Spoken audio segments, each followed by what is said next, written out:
এক মুসলমানের উপর অপর মুসলমানের 6টি হক রয়েছে। আর তা হলো, নাম্বার 1, মুসলমান পরস্পরে দেখা হলে সালাম দেওয়া এবং সালামের উত্তর দেওয়া।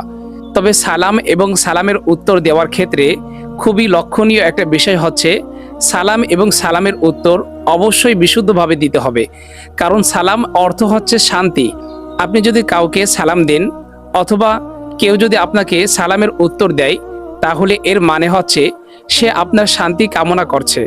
এজন্য সালাম দেওয়ার ক্ষেত্রে অবশ্যই এভাবে আমরা শুদ্ধভাবে দেওয়ার চেষ্টা করব যে আসসালামু আলাইকুম ওয়া রাহমাতুল্লাহ, এবং এর উত্তরে এভাবে বিশুদ্ধ বলার চেষ্টা করব ওয়া আলাইকুমুস সালাম ওয়া রাহমাতুল্লাহ। ইনশাআল্লাহ এই সালামের বদৌলতে অবশ্যই মুসলমানের মাঝে সালাম বিনিময়ের মাধ্যমে গভীর ভালোবাসা মোহাব্বত তৈরি হবে। তাহলে 1 নম্বর ছিল পরস্পরের সালাম দেওয়া। নাম্বার 2, কেউ দাওয়াত দিলে তা গ্রহণ করা। তবে সেই যাওয়াতে যদি কোনো ধরনের সমস্যা না থাকে, যেমন সেই স্থানে যাওয়ার পরে যদি কোনো ধরনের হারাম কাজ অথবা গুনাহের সম্ভাবনা থাকে, তাহলে সেই দাওয়াতে না যাওয়াই ভালো। এছাড়া এ ধরনের গুনাহের কোনো উপকরণ, গুনাহের কোনো আশঙ্কা না থাকলে কোনো মুসলিম ভাই দাওয়াত দিলে তার দাওয়াত গ্রহণ করা নবীজির একটা সুন্নাহ। নাম্বার 3, কেউ হাঁচি দিয়ে আলহামদুলিল্লাহ বললে তার উত্তরে ইয়ারহামুকাল্লাহ বলা। নাম্বার 4, কেউ উপদেশ চাইলে তাকে উত্তম উপদেশ দেওয়া।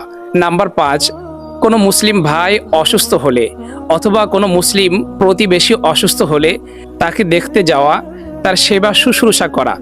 আমাদের সমাজের মানুষ এমন হয়ে গিয়েছে, বাসার পাশে একজন প্রতিবেশী অসুস্থ হয়ে আছে দীর্ঘদিন ধরে, আমরা কেউ তাকে দেখতে যায় না, কিন্তু হঠাৎ যখন সে মারা যায় তখন দলে দলে নারী পুরুষ তাকে দেখতে যায়। কিন্তু তখন তো তাকে দেখার কোনো প্রয়োজন নেই, প্রয়োজন ছিল তার অসুস্থতার সময় পাশে থাকা। এজন্য কেউ অসুস্থ হলে তাকে দেখতে যাওয়া এবং যথেষ্ট অনুযায়ী তাকে সাহায্য সহযোগিতা করা। নাম্বার 6 এবং সর্বশেষ হলো, কোনো মুসলিম মারা গেলে তার জানাজায় শরীক হওয়া। রাসূল সাল্লাল্লাহু আলাইহি ওয়াসাল্লাম বলেছেন, কোনো ব্যক্তি যদি জানাজার নামাজ আদায় করে তাহলে আল্লাহ তাআলা তাকে 1 উহুদ সমপরিমাণ সওয়াব দেন, এবং জানাজার নামাজ কমপ্লিট করার পরে সে যদি দাফন পর্যন্ত অপেক্ষা করে তাহলে আল্লাহ তাআলা তাকে 2 কিরাত সওয়াব দেন, অর্থাৎ 2 উহুদ পরিমাণ সওয়াব আল্লাহ তাআলা তার আমলনামায় লিখে দেন। সুবহানাল্লাহ।